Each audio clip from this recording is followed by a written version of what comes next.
Good evening, viewers, and welcome to another episode of NK's Conversations. This time we are in conversation with Mr. Harold D'Souza. He is a member of the White House Advisory Council on Human Trafficking. Now, he was human trafficked himself long ago, and now he's a completely legal citizen of the United States of America. But he has not forgotten what he has gone through. And today, in fact, for the last several years, he has been reaching out to all those who have been human trafficked from places like India, Pakistan, Nepal, and the subcontinent. A lot of them are Indians, and the practice has not stopped. In fact, because of COVID-19, perhaps it has only increased. And therefore, I am in conversation with him to bring awareness of the fact that human trafficking still goes on. Welcome to the show, by the way, Harold. And what's the current situation in the United States as far as trafficking is concerned? Yeah, thank you very much, Brian. Thank you for inviting me. First and foremost, like during this COVID-19, the traffickers have not stopped. They have become more aggressive. And the foreign national victims, especially the immigrants who are undocumented, who don't have a status, are struggling. They are made to work more hours because many Americans don't come to work. At least one or two calls from different states. And most of them are like, I've seen like many Gujaratis are there. There are North Indians. There are people from Bombay, people from Goa. So I'm just trying to educate people is that, number one is that do not try to enter United States of America illegally, like paying through an agent and without any status. Like you pay agent to do your paperwork for an H-1B visa, I agree. But just paying like 40 lakhs or 50 lakhs to enter US undocumented is not worth it. So the situation is pretty bad right now because people do not get the stimulus package, number one. Number two, Americans are not ready to meet because I respect the mother nature for social distancing. So they don't get the support. Most of the donation centers are closed. So they don't have the money. Some undocumented people have lost jobs. So right now I'm just meeting them, talking to them and giving them hope, trying to run groceries to them and trying to help them even with the rent to fulfill their 1 month quota. From where are these undocumented migrants coming actually? Do they come via Mexico? Do they come directly to the United States? How do they enter the United States? There are, most of the people I've interacted have come through the border. Like I know about one guy, he was from Gujarat. He came in 1996 through Mexico. Mm-hmm. But he has destroyed his passport because that was told by his perpetrator or trafficker. So he's already on the wrong side. But he has not gone back to India since 96. But there are people who come on a B1, B2 visa, visit visa, and then they're manipulated by their traffickers or by their employers. Stay back, I'll get you a status. It doesn't work. So already they stay back and they said that, okay, we'll get you married to an American.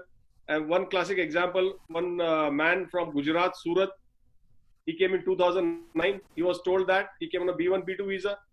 And the employer told him that you stay back, I'll get you married to an American. And on the contrary, he ended up with a debt of $15,000. So that is how they hold them because they have a reason. These people have businesses. So they need manpower. So with this, they get manpower like 24 hours, 365 days. No Americans will work like that. Plus, they do not have to pay overtime. So these are the things that how people they get tricked. So and some people come on a C1D visa. That is a shipping visa. So you need to go on the ship. Mm-hmm. Because on that visa, if you come back again to the US, you cannot make it. You are going through a tough phase. I've seen so many examples. So people come, number one is illegally paying the agent, even on a status of B1, B2, C1D visa. And there are very unique examples like mine who came on an H1B visa. But mostly are undocumented people. Okay, so you can come in with a legal visa, but then you either overstay or you come in illegally. Both are possible. Yeah, so I would say that even if you come on a B1, B2 visa, come see and go back. Don't stay back. That's what I tell people. I keep on educating people. Even whatever your employer or your family members will tell you, do not. Just go back and then apply for a H1B visa, work visa, or any other visa. But don't overstay. It's not worth it. Is the American dream still alive? I mean, people still want to come there. Yes, it is. I think that's what I'm very shocked. During this COVID, I don't know, like people have such a passionate dream to come, which is, and it's not easy here. Like, you see, I work, like here if I do the dishwashing, I clean the toilets, I do the vacuuming, and you see, and Bill Gates, he does his own shopping. if any president and CEO of any company, he's driving his own car. In the house, he'll do the lawn mowing. So that's pretty common here. But in India, if you're an average man, you have help. Somebody will come and do the dishes. You'll get food on the table. So I don't know, like people have a perception because nobody shares the actual bitter truth. Because number one, they don't get the visa, and number two, they don't know the reality. So many of my friends have come here. I invited them on a B1, B2 visa. They have seen it. I've shown them the good side, like the Niagara Falls, the Washington DC. But at the same time, I've taken to these areas where people are struggling, and they join their hands like this. Well, the Harold, we don't want to stay in the US. We want to go back. Called the American dream, and it's more like a dream, I think. In the morning, it disappears. I think what you're telling is true. It is just remained like a slogan. Like American dream is big. It was a dream, I think, long back. But out of 10, 9 don't make it. So what is the use? Especially like from any country. And I know so many Indians here. I can you can make a next time a virtual, like they're very scared to come on the TV because maybe for stigma and shame. But they talk to me. And I still feel like the families are there for the last 15 years, 20 years, married. There's one Nepali guy. He came in the year 2003. He was just married for 6 months. Until now, he has not gone back. And he calls me and he cries. He says, Harold, bhai, kya karu main? Abhi to mere ko budhapa aa gaya. Mere ko bhi bachcha kab hoega? But I don't know what holds him back. Like, if I was in his place, I would have gone back. So like you can imagine 17 years, he's not met his wife. She's in Nepal. And there are 4 Indians. And the grass is always greener on the other side. That's what the cows think. Yes, India is good. Mangalore is good. If you get an opportunity, I recommend, yes, you should come. I don't say no. I strongly recommend, yes, if you're coming for higher studies like on a F1 visa or on a job or a B1, B2 for sightseeing, come do sightseeing and go. It's a good place. I'm not saying anything wrong about America. It's good. If you come with all the documentation and legally and you have a good job and things like that, I think you can live your American dream. But sometimes people are so eager that they skip all these documentation and they try to get there as fast as possible. I think that's the problem. And that's one thing. And number two is that I said whenever you come with information. Like, you should have the hotline number with you. So in case if you get stuck, you should be able to reach out for resources. Like I always say on my phone, like human trafficking hotline number. Okay. So that's 1-888-373-7888. So if anytime you are in a situation, call this number. People will help you. But your employer or your people will say, no, they'll jail you. But no, they will not. These are the people who will get you out of the situation. But people are scared. So there are resources available. Or call 911 and they'll get you out. They'll not deport you or they'll not jail you. As far as you're not done any crime or you're not broken the law. But they'll get you out. And in case I'll give a classic example, Brian, if you come to US on a visit visa to meet me, and if you work even for 1 month at a gas station, just example, and you go back, and if the employer doesn't pay you, I will just tell you, and if you contact me, you have to just fill a form from a wage and hour division. You maintain your records that you worked on so-and-so date. And if you worked 80 hours a week, you will get 40 hours overtime and minimum wages. And they'll send a check to you at your house in Mangalore. So most of the people don't know the law. I've given so many back wages to more than 200 people. But if you're coming on a visit visa, you can work in the United States? Yeah, so many people come and work.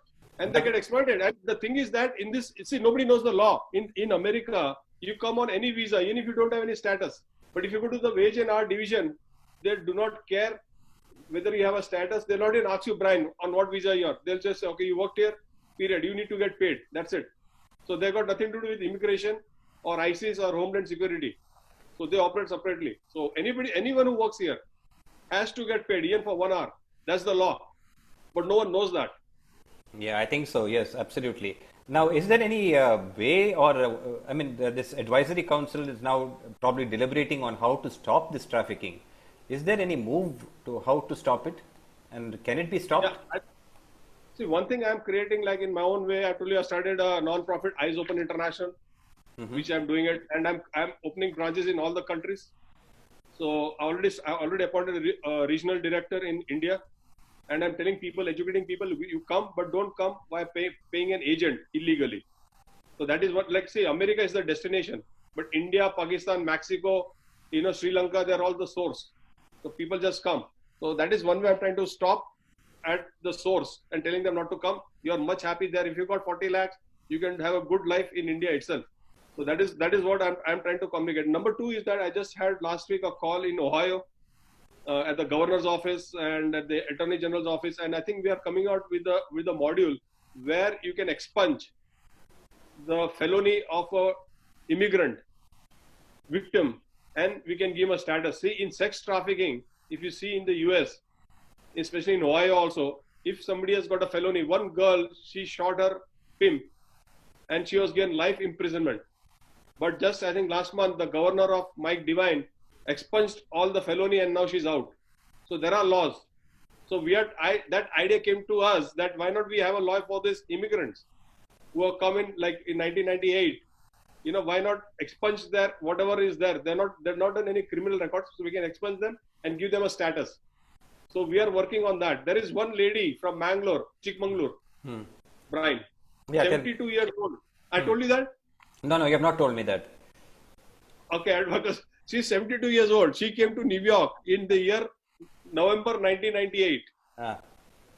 And she was working for a very affluent Indian family, very high profile. And her salary was 2,000. Okay. And some of the other, I met her in Cincinnati because she was exploited, and one Sardaji, put her in the ground bus and sent her to Cincinnati. And then I met her in one of the restaurants. I was talking to her. It took me 8 months having the conversation. Number one, I didn't know she was from Bangalore, from Chikmagalur. I thought she's from Punjab because she was wearing the dress like that and always talking to me in Hindi. And she was telling me that she was getting 2,000. But after 8 months talking to her, I realized it was 2,000 rupees per month, not $2,000. See how, and now she's got a work permit right now, and we are working to get her a green card. But she has not met her 3 kids in India for the last, 23 years? So every time she breaks down. So I really feel it's very painful. She's like my mother, and she's still working. And the communities are helping her, the Americans. So she's working in a church as a janitor. But we're trying to work out with her paperwork right now. And she doesn't have the passport. Because the passport was at the employer's place. She doesn't know the location, nothing. She doesn't know anything. She can't even communicate properly in English. So she talks to me in Konkani. So these are some small examples. I think very telling examples, Harold, and it's sometimes very tragic. Paints a totally different picture from what we actually know. Yes. That is the tragedy, I think. But I think this is an eye-opener. The conversation that we are having is an eye-opener. And I'm sure if we put out your number on our show tonight, definitely people who are in the United States, and if they are in need, they will be in touch with you. So I will please repeat that number, and we will flash it on our screen when we highlight the episode. So just repeat that helpline number, please.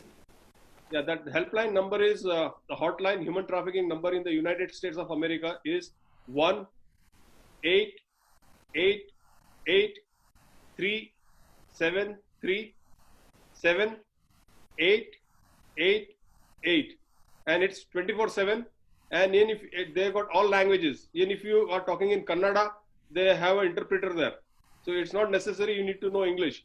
So you are talking in Maharashtrian, they have an interpreter there. So your problems will be solved and you will be rescued. Number one. Number two, you can even go to our website, Eyes Open International, www.eyesopeninternational.org.